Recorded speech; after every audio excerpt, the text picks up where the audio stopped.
Hər vaxtınız xeyir. Bu gün artıq seriyamızın 11-ci dərsindəyik və bu gün təklikdə o qədər də mənalı olmayan, amma kombinasiyalar birlikdə lazım ola biləcək düsturlardan danışacağıq. Deməli, Peki 12 düsturumuz var. Bəli, 12 ədəddir. İlk əvvəl, baxın, belə bir düsturumuz var. Bu nə üçün istifadə olunur? Bu, hər hansı necə yazılışından asılı olmayaraq yazılan hər hansı bir sözün, misal üçün belə bir sözümüz yazılıbsa, bu sözdəki ilk hərfi bizim üçün böyük hərfə çevirir. Yəni mən gəlib düsturumuz yazıb, tabla seçsəm, təsdiqləsəm və ya üzərindəki dəfə sol düyməyə toxunub təsdiqləsəm, həmin xananı seçdikdən sonra enter vursam, baxın, artıq ilk hərfi böyük hərfə çevirdim. Əslində, böyük cədvəllərdə bu çox yaxşı istifadə oluna bilər. Misal üçün necə?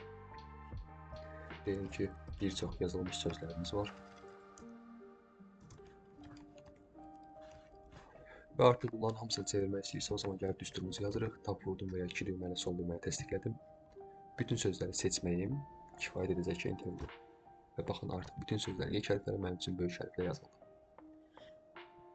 Əlbəttə ki, gələcəkdə artıq buranı silmək istəsəz, bura qalsın istəyirsən, misal üçün biz buranı sildikdə artıq burada formul var deyə və bu formul da buradan asılı deyə buranı silsəm, bu da var olmamış kimi görsənir. Amma gəlib bu hissəni biz seçib Ctrl-C, Ctrl-Alt-V vurarsaq, burada values-i seçib OK vurarsaq, baxın, artıq aralarındakı əlaqə tam olaraq ayrıldı. Ctrl-Z ilə geri alıram, bu hissəni kəsib sola gətirirəm. Digər düsturumuz, baxın, A1. Bu neyinir? Bu isə sözdəki bütün hərfləri böyük hərflə yazır. Yəni necə? Bərabər düsturumuzu yazıram, tab vurdum, təsdiqlədim. Bütün sözlərimi seçdim və ya bir sözlə seçə bilərəm, fərq etmir. Enter vurdum, baxın, sözdəki bütün hərflər artıq böyüklə yazıldı. Bunlara plus qoyum. Lower nədir? Bu bizim üçün sözdəki bütün hərfləri kiçik hərflə yazır. Yəni işləmə qaydasına baxaq. Tab vurub təsdiqləyirəm, bütün sözlərimi seçdim. Enter vursam, baxın, bütün sözlər artıq kiçik hərflə yazıldı. Bu hissəni silim.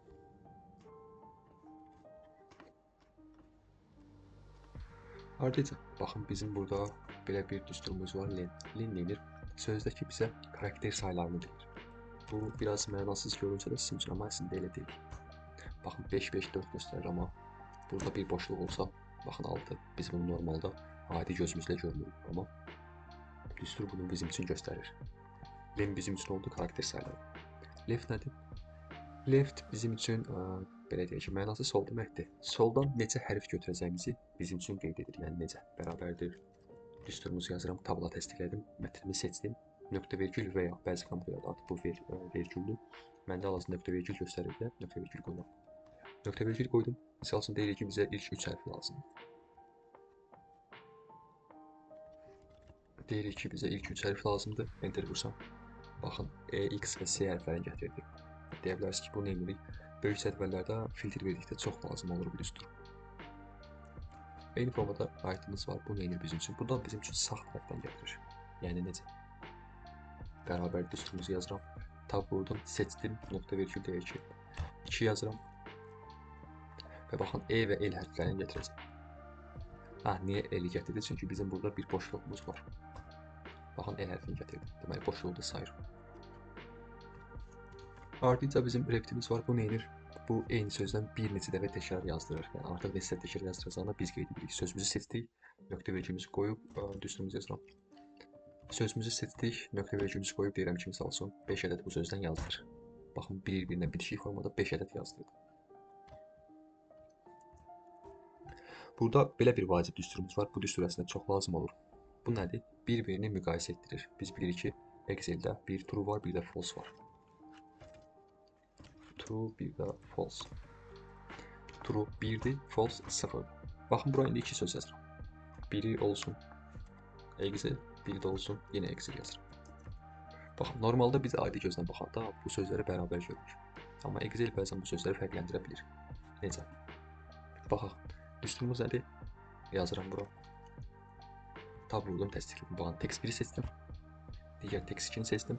Və görürsünüz mənə false göstərdi. Yəni bu söz bu sözdə eyni deyil. Niyə? Çünki burada bir boşluğumuz var.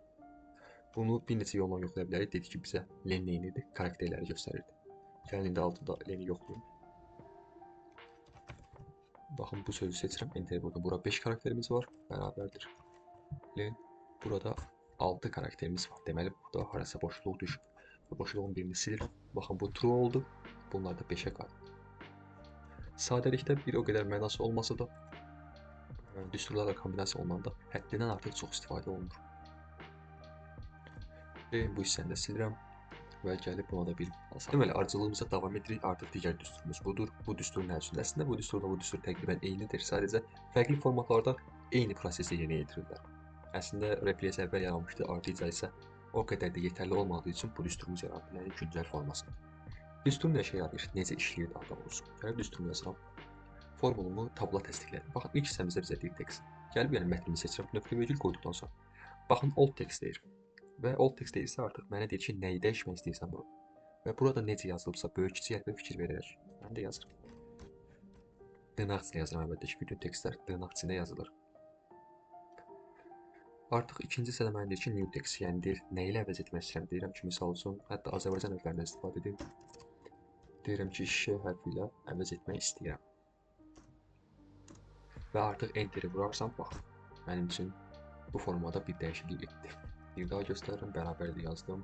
Düsturumu yazıram, tab vururam, mətnimi seçdim. Nöqtə virgül, dırnaq içində deyirəm ki, bunu mənim üçün dəyiş, nöqtə virgül, dırnaq içində bu hərflə, hətta bunu da böyük yazdım. Baxın, dəyişdi mənim üçün. Və bu böyük datalarda həddindən artıq çox istifadə olunanlardan biridir. Digərimiz isə replace. Bu biraz daha fərqli formada işləyir. Baxın, nə edirik? Alt text nə edirik? Gəlib mətnimizi seçirik. Deyirik ki, bizim mətnimiz budur, bunun üzərində düzəliş yapacaq. Deyir ki, düzəliş etməyə hardan başlayıb? Yəni neçənci karakterdən başlayıb? Karakterin nömrəsini istəyir. Deyirəm, 1-dən başla. Deyir ki, neçə karakteri mən dəyişəcəm arda-arda. Deyirik ki, misal üçün arda-arda 2 dənəsini dəyişin. Niyə? C və H hərfləri. Deyir ki, bunu nə ilə dəyişim? Və bunda yazırıq ki, dırnaq içində bu hərflə. Enter vurdu daha vaxtıq. Baxın, dəyişdi. Bir daha göstərirəm. Düsturumuzu yazıram. Mətnimizi seçdim. Nöqtə virgül.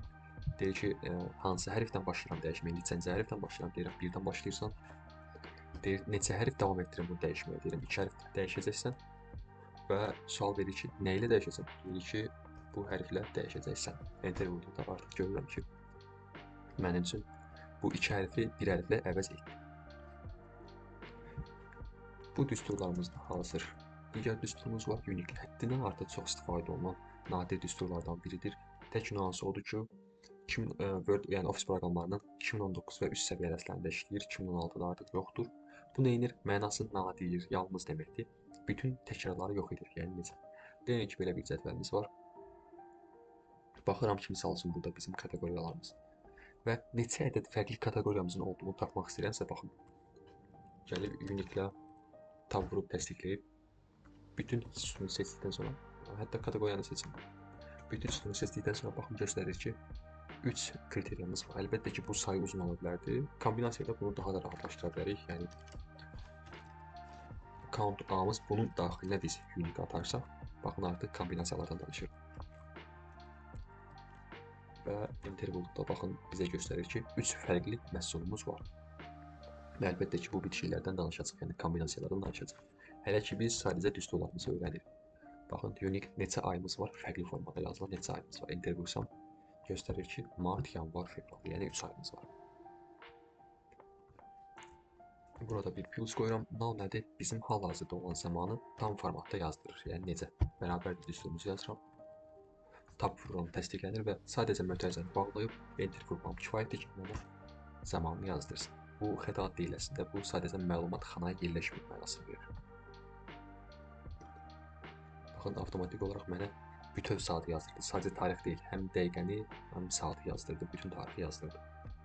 Bu düsturlarımız hələ ki bizə ayrılıqda çox lazım olmasa da, kombinasiyalarla birlikdə bizə həddindən artıq çox lazım olacaqdır. Bir neçə düsturu birləşdikdə də bizim üçün çox məntiqli düsturlar yaradacaq.